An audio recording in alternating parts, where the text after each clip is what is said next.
alauna, alas 2, alas 3 hanggang makaano kami, wala kaming tulog talaga. Pero tuwang-tuwa ako kay Edison dahil nga nagdala siya ng itlog noon. Kasi gutom na gutom talaga ako. Kasi sobrang mahal po talaga nung bilihin doon. Hello guys, magandang umaga, magandang tanghali, magandang gabi sa inyo lahat for today's video. Ayan, kukwento ko po sa inyo yung experience ko sa Davao.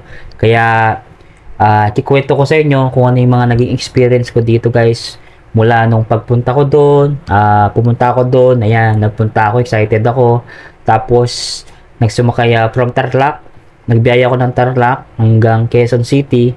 Almost 4 hours yata ang biyahe ko from Tarlac to Manila. 4 hours ang biyahe. Tapos noon, after noon, nagkita kami ni Edison. Tapos pumunta ako nung 4 hours. Tapos kumain kami. Tapos din, sabi ko sa kanya, diretso na lang kami sa sa mismong airport. Doon kami nagkulitan. Hanggang nagkulitan kami ni Edison. Sumayaw kami.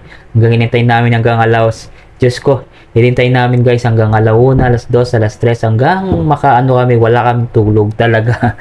Pero tuwang-tuwa ako kay Edison dahil nga nagdala siya ng itlog noon. Kasi gutom na gutom talaga ako. Kasi sobrang mahal po talaga nung bilihin doon sa airport. Ito pa guys, kwento ko pa sa inyo. Ang nangyari kasi, yung mga tubig. Sabi ko, sobra grabe ang mahal ng tubig. 50 pesos, 50 pesos isang bote ha. Pero okay lang yun kasi na-experience ko yung sobrang mahal talaga dun sa mga sa sa airport, di ba? Kaya ayun, hanggang nakalipad kami, hindi naman sila on time talaga, pero huwag na natin sabihin kung anong yun, yung eroplano na yun. Basta baka mabash pa tayo. Pero totoo talaga delay. Kahit first time ko na-experience ko siya. Sabihin niya alas 5 ang flight mo, pero alis kayo 6. Ganun siya. Ewan ko, bakit gano'n yung nila, parang may allowance na 1 oras niya. Pero tapos, ayun nga, at na-experience ko yun, masaya. Siyempre, unang flight ko nun. Nung pagpunta ko naman sa aeroplano, guys, pagpunta ko ng aeroplano, kinakabahan ako kasi hindi ko pa alam kung ano mangyayari sa akin that time. Kasi nga po, di ba, pag nasa aeroplano ka, talagang tuwang-tuwa ka. At tapos, yun po, habang nasa aeroplano ka nun, siyempre, kapag unang sakay mo, pagpunta doon mo sa taas, pag ganyan po niya, pag akyat mo siya, talaga nakakatakot kasi parang yung kaluluwa mo naluluwag. Kung galing yung experience ko dati, wala akong video nun eh. Kasi talagang nakakatakot talaga siya na ganun. Pero pagdating sa taas, okay naman siya kasi masarap ang pakiramdam. Kasi parang nasa nasa bus. Kasi nakikita mo yung ulap, nakikita mo yung eroplano gumagalaw, lalo na yung pakpak niya, di ba?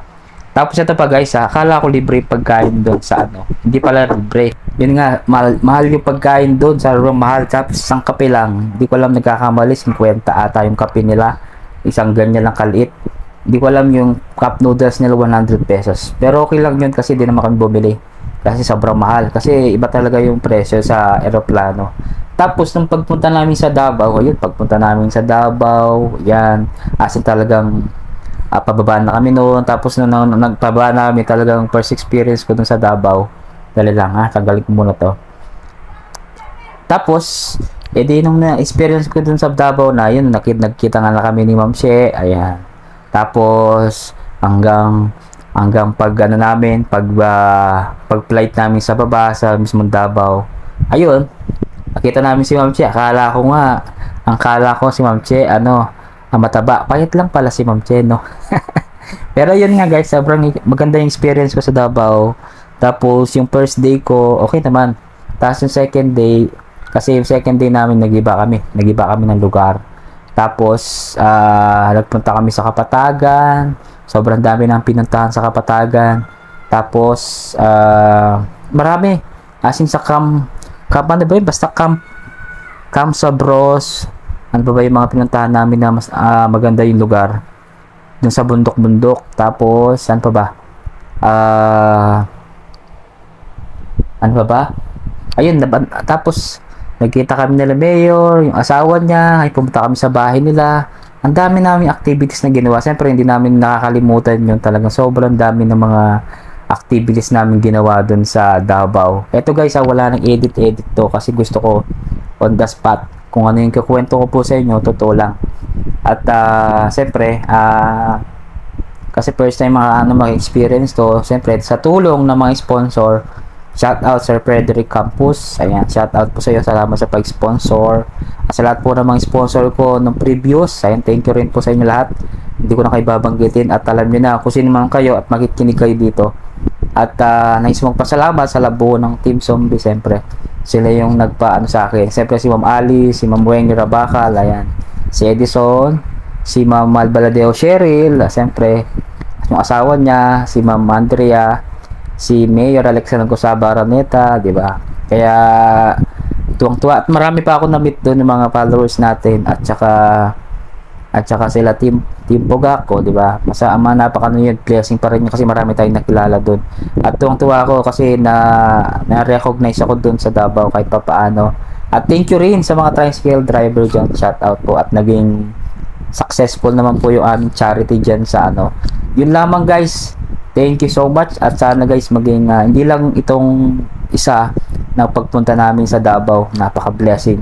I'm so blessed talaga na napunta ako dito sa inyo at tuwang-tuwa ako kahit pa paano naging part ako ng Zombie at siyempre tuloy-tuloy pa rin tayong paggawa ng content. Yun lang guys, maraming salamat po. Sana supportan nyo po guys hanggang dulo, mula noon hanggang ngayon. Sana po supportan nyo guys at thank you so much sa lahat po ng mga taong sumusuporta sa akin and God bless you po muli sa inyo lahat.